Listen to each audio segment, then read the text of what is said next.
So y'all know the last video that you just watched with the Chick-fil-A sauce? I'm going to show you how to make the chicken nuggets that they have.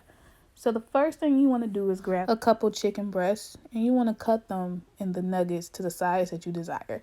You don't want them real big, but you don't want them real small either. So after you cut them, they should look like this. Next, we're going to create a brine. The difference between a brine and a marinade is that a marinade seasons the meat and a brine tenderizes the meat. So these are the spices and the herbs that I use. The next clip, you can take a screenshot of it. I have the list of everything here. There's 2 tablespoons of each. We're going to create this mixture twice. You're going to add it to the wet right here, which is going to be 3 cups of pickle juice. You're going to add the chicken first, and then you're going to take that mixture and add it to the chicken. You want to mix that in really well, and then you're going to cover it with saran wrap or any kind of top and refrigerate it for at least 6 hours. After 6 hours, you are going to create an egg wash. You're going to take 2 eggs and you are going to scramble them. Next, very important, you are going to drain the pickle juice. The seasonings will still be on the chicken, but you want to make sure the pickle juice is drained.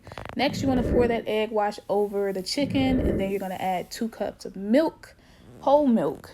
And then you want to mix that in, get everything well incorporated. And then you are going to cover that mixture again and put that in the refrigerator for 30 minutes next. Don't forget to take your time. This is why I ask people to prepare.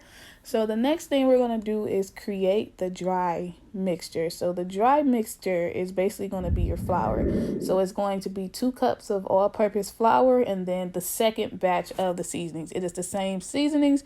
You want to get that well incorporated. And then you want to add 3 tablespoons of cornstarch. So next we are going to flour the chicken. There's a technique to this. It's actually called the right hand, left hand method, or if you left-handed, left hand, right hand method. The purpose of this technique is to keep one hand with the wet and then one hand with the dry, so you do not have clumps when you fry your food. It simply gives you even coating. It does not have to be perfect, but if you do this correctly, your chicken should look like this. Now it is time to fry. Get yourself a hot pan and choose the oil of your choice. Let that heat up, and then you want to drop the chicken in there. After you drop the chicken, you do want to move it around just to make sure it's not sticking like I'm doing right here. So you want to fry your chicken for at least 8 to 10 minutes. So this ensures that the chicken is tender. Again, it does depend on how big your chicken is, but this is the size of my chicken, and I fried it for 8 to 10 minutes. It should look like this once you get done. So just set it on some paper towel, let it drain, and then boom, you're done. Next, you're going to take some fries. I did fries with mine because that's what I wanted to kind of get the whole little feel. I couldn't do the actual cut fries because I don't have a machine. But I just did some French cut fries. Dropped them in the oil too. And those are done. So now I'm creating like a little to-go box because I wanted the whole little feel. So take some aluminum foil, put it at the bottom, put the French fries on there, put the chicken. There you go. Add a little sauce and you are all done. You have just created yourself some Chick-fil-A nuggets and you got the sauce to go with it. So let me know how y'all like the recipe, and I will see you in my next video.